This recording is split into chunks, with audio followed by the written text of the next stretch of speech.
Fantastic panel tonight. I'm joined by the High Commissioner of Sri Lanka, His Excellency Prasad Karyawasam. And I'd like to say this about Prasad Karyawasam. He's, besides being a diplomat tonight, he's played first-class cricket.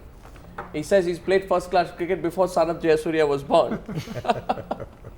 That makes you very, very young, Sanath. Yeah. But I'm really happy to have you both tonight. And Mihir Bose, top-notch journalist and former sports editor of the BBC. Thank you for coming in. Arun, thank you for putting on your pads for the Indian crease today. Absolutely. And Boria, of course, we know where you stand on this. He stands all the time, day and night. Which way does Boria stand? Every day and night he stands for Closely guarded secret. The joke is Boria needs security after every match nowadays. Sanath, what do you remember about the 1996 final? What's your memory? Memory was, it was a bit tense before the match in Lahore. We never expected to come to a finals. In the semi-finals, we thought that 256 was not enough in Kolkata. Yeah. So we realized only after Sachin got out, we have a chance of coming to the finals. So then we the wicket was started to turn and we bowled well, we got them out when the incident came and we stopped the match and we won the game. So before the finals was a bit tense and everybody is calling from Sri Lanka and there never been this situation in our country as a small nation, 20 million people in a World Cup final, and everybody wants to win because Australia didn't come to Sri Lanka, first of all. Yep. So that was our mind, back of our mind right throughout the World Cup. If we get a chance, Australia in somewhere else, we need to get them in and do that for them. We need to win that game and we need to show them, and we can do that. So I think that was the key things. Everybody in our players had the back of their mind. And 7 wickets for 22, Arun. That was that was our collapse. Is that what you remember? Yeah, I remember. I remember that match rather vividly, and I was pretty aghast at the Indian strategy at that stage, Arnab, because it was there a strategy? Pretty inexplicable. Yeah, it's strange that you win the toss and opt to field on a wicket which had a stage erected over it. There was hardly any chance of not much time to prepare it, and also there was it was dry as dry can be. I remember going there the day before and looking at it and saying, hey, I haven't seen a wicket like this in the Eden Gardens in a long time. And so I was really taken aback when India opted to field. I couldn't quite comprehend. But that kind of collapse we haven't seen. Yes. Have we? It was tough. Those pictures are on air.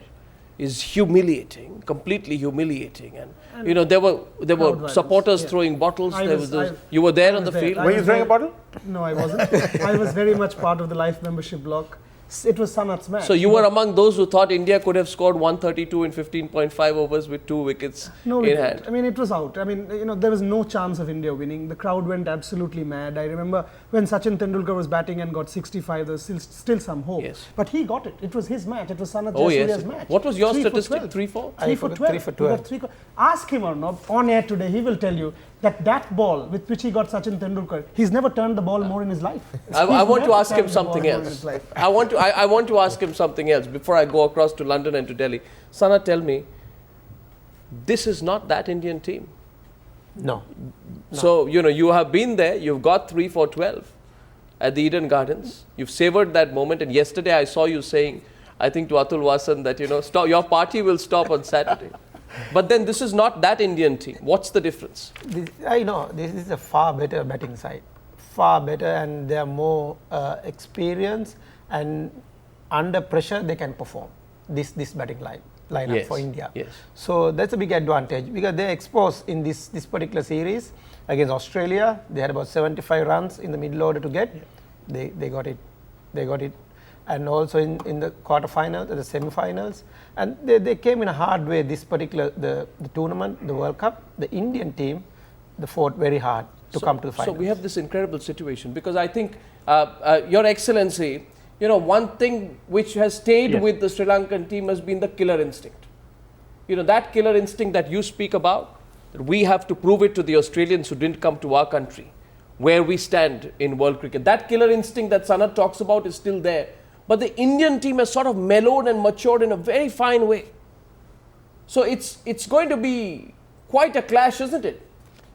Mr. Kadiawas. Well, it's going to be quite a interesting clash. But I want to say something about Sri Lankan cricket tradition here.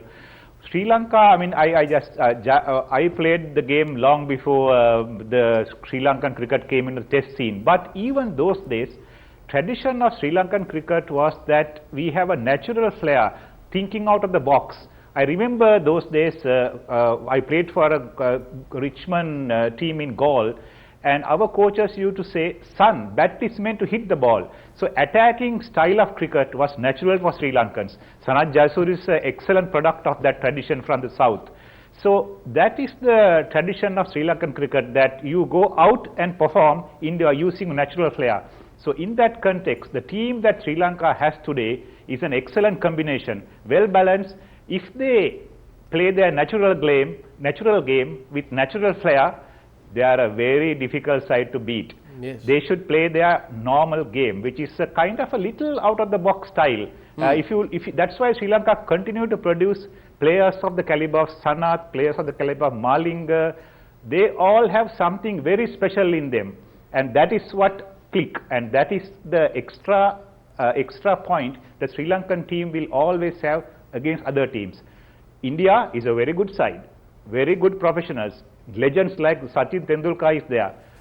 They can be a good match, but in the event Sri Lankan team clicks on the day with their natural talents coming into the fore without any inhibitions, very difficult side to beat. Yes, but Your Excellency, with all respect, I don't know which side we are talking about, because the controversies are so much about who's going to play, who's not going to play, who's fit and who's not fit. Now I'm going to come to the controversy in just a bit, but let me go to Meher Bose, finally, to get my first round. Meher Bose, what do they say? Put your money where your mouth is. Member, yes?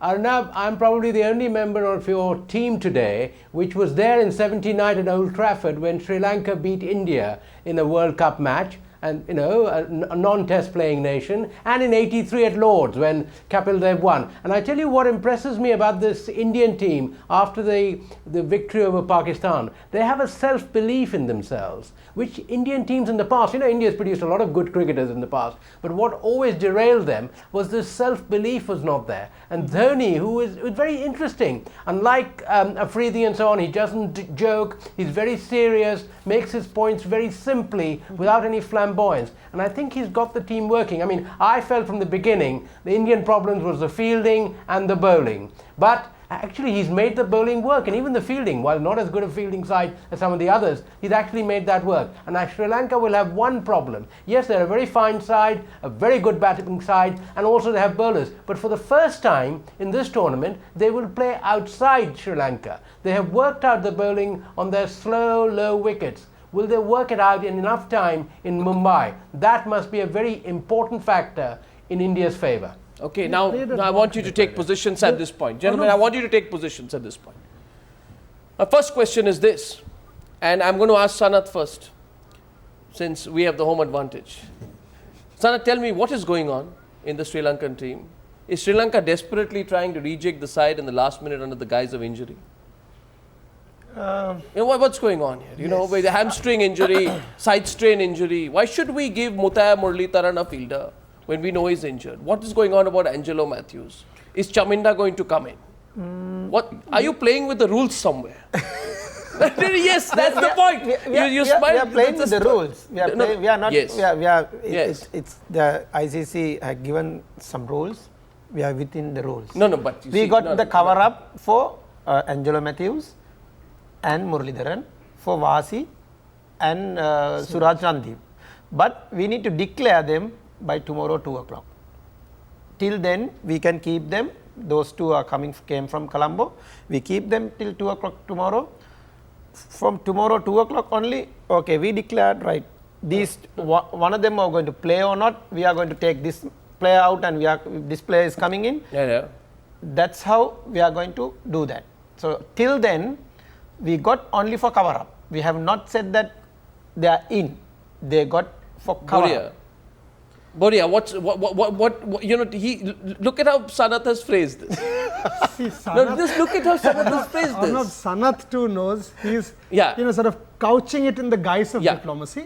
And what he's not saying, So don't be diplomatic. yeah, he that- might also be called up. Huh? He's not saying that. But his country, there's a lot of uproar about the middle order. Ask him, come on, talk straight. Okay, Rakon, yeah. Sanath, there is a lot of uproar in Sri Lanka as this middle order is not performing. Sanath Jayasuriya needs to be in that side. He said this to me off record. He's not saying it on camera. No, but no, I want to know what's going on about these injuries. Come on. What is that technically right? Because of course, technically they are injured. They are injured, but what we try to do is we. So let me pose the question to you. If you were captain of India, would you give Muralidharan a fielder? Would you give Angelo Matthews a fielder? No. We That don't. No, answers it. that's we Because can't he's do had a that. hamstring injury, he's had a side strain, No, not side strain. he's had a troublesome groin knee, injury. He's got a and groin? he's a hamstring. groin issue. Yeah, groin issue. So he said it. If he was captain of India, he would not give Arun. them fielders. Arun, what's going on about these injuries? You know, personally, Arnab, I'm not that against the fact, because I think if Muralidharan is not fit and they play him, that's not such a bad thing, because he may break down, he may not be as effective, and Yes. we will not give them a fielder or a runner. Yes. Similar with Angelo Matthews. Now these two, as far as I'm concerned, are pretty pivotal cogs in the Sri Lankan wheel, and if they come off, then whatever these guys do, whatever permutation, combination, it's not going to be like the real thing. Say, let me take this further. What is all this talk about replacing two players in the middle order? Well, Now, all of Sri Lanka is buzzing about it. Absolutely. No, all of Sri Lanka. No, yeah, No, you can't do that now. you can't do that. Huh? You do can't. that. You can't. But we have a problem with that middle order. We know that. But we can't do that. No, but let me one just interrupt. Yes. Australia did it. And they got away with it. Bollinger, in place of Bollinger, they got Hussey. Hussey. You So know? they can so do it. in place of Muralidharan, they can get Sanath Jayasuriya. Sanath Jayasuriya in.